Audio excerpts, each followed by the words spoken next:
নমস্কার বন্ধুরা, আজকে আমি ভতুয়া শাক 1 চামচ ভাত দিয়ে খুব সুন্দর করে শাক রেসিপি আপনাদের সঙ্গে শেয়ার করছি। আশা করছি আপনাদের কাছে খুবই ভালো লাগবে রেসিপিটা। আর অনেক সময় আমরা প্রতিনিয়ত শাক রান্না করি, আর কিভাবে আজকে আমি 1 চামচ ভাত দিয়ে শাক রান্না করি আপনারা ভিডিওটা দেখতে থাকুন। আর সম্পূর্ণ রেসিপিটা কিন্তু আমি এখানে তেল ছাড়াই শাক রান্না করব।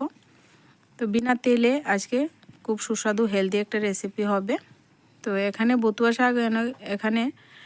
শাকগুলি একটু বড় হয়ে গেছে, তো আমি একটু পাতাগুলি নিয়ে নেব আর ডাঁটিগুলি ফেলে দেব। এবার সুন্দর করে কিন্তু পাতাগুলি আমি নিয়ে নিচ্ছি একটা একটা করে। এবার কিন্তু পাতাগুলি বেছে নিয়ে তারপর কিন্তু জল দিয়ে ভালো করে পাতাগুলি পরিষ্কার করে নেব। পাতাগুলির মধ্যে কিন্তু অনেক বালি আছে, তো ভালো করে 3-4 বার শাকগুলিকে ভালো করে আমি ধুয়ে নিয়েছি। তো এভাবে ঝাঁঝরির মধ্যে ধুয়ে নিলে শাকগুলি খুব সুন্দর পরিষ্কার হয়ে যায়, আর জল ছেঁকে ছেঁকে উঠানোর কোনো প্রয়োজন হয় না। এইভাবে কিন্তু আমি শাকগুলি ধুয়ে নিয়েছি। আবার সব শাকগুলি কিন্তু আমি এখানে কেটে নিয়েছি বটি দা দিয়ে। বন্ধুরা, পাতাগুলি আমি সবগুলি কুচি করে দা দিয়ে একদম ছোটো ছোটো কুচি করে কেটে নিচ্ছি। আপনারা বটি দা দিয়ে করতে পারেন, ছুরি দিয়ে করতে পারেন। তো এইভাবে কিন্তু ভুতুয়া শাকগুলি কুচি করে প্রথমে কেটে নিয়ে তারপর নেক্সট স্টেপে চলে যাব। তো বতুয়া শাকগুলি যখন কাটা হয়ে যাবে তখন চুলায় একটা কড়াই বসিয়ে দিলাম। এবার আমি শাকগুলি প্রথমে দিয়ে দিচ্ছি। আর যেহেতু আমি বিনা তেলে রান্না করব, তার জন্য কিন্তু এখানে কোনো রকম তেল কিছু লাগবে না। প্রথমে শাকগুলি দিয়ে দিলাম কড়ার মধ্যে।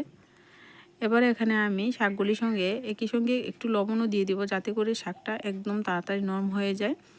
আর শাকগুলি যেহেতু একটু বড়, তার জন্য কিন্তু শাকগুলি সেদ্ধ হতে একটু সময় লাগবে। তো এবার কিন্তু ভালো করে নাড়াচাড়া করে লবণটা মিশিয়ে দিলাম।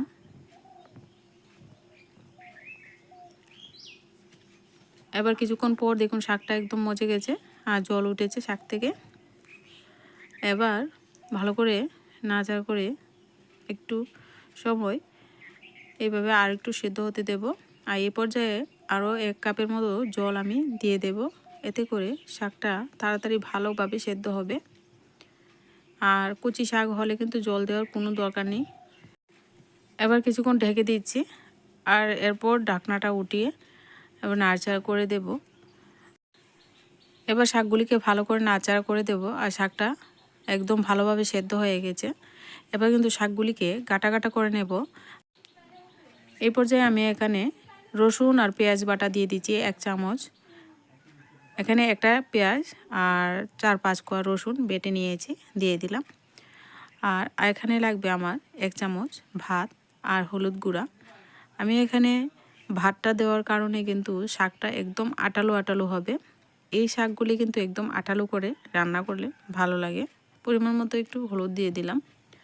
এবার আমি শাকগুলিকে ভালো করে কাটা কাটা করে নিচ্ছি, চামচ দিয়ে ভালো করে নাড়াচাড়া করে। এখানে আমি দিয়ে দিচ্ছি 1 চামচ ভাত, একদম রান্না করা গরম ভাত।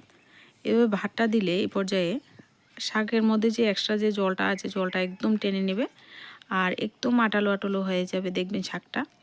তো এভাবে একবারে আপনারা শাক রান্নাটা করে দেখতে পারেন বন্ধুরা, খুবই ভালো লাগে। আমাদের গ্রামে এইরকমভাবে কিন্তু আমরা শাক রান্না করে খাই, অবশ্যই আপনারাও খান।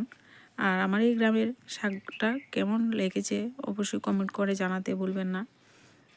এবার দেখুন এই শাকগুলি একদম শুকনো মরিচ ভেজে নিয়ে পরিবেশন করলে দারুণ লাগে। আর দেখুন শাকটা কতটা আঠালো আঠালো হয়ে গেছে। এবার কিন্তু নামিয়ে আমি পরিবেশন করে নেব। তো এবার পরিবেশন করে নিচ্ছি, দারুণ টেস্টি একটা শাক রান্না হয়ে গেল। আর সাথে শুকনো লঙ্কা ভেজে আপনারা গরম ভাতের সঙ্গে পরিবেশন করুন, দারুণ একটা রেসিপি। আজকে ভিডিওটা এই পর্যন্তই, দেখা হচ্ছে পরবর্তী কোনো নতুন ভিডিওর সঙ্গে। ততক্ষণে সবাই ভালো থাকবেন, সুস্থ থাকবেন।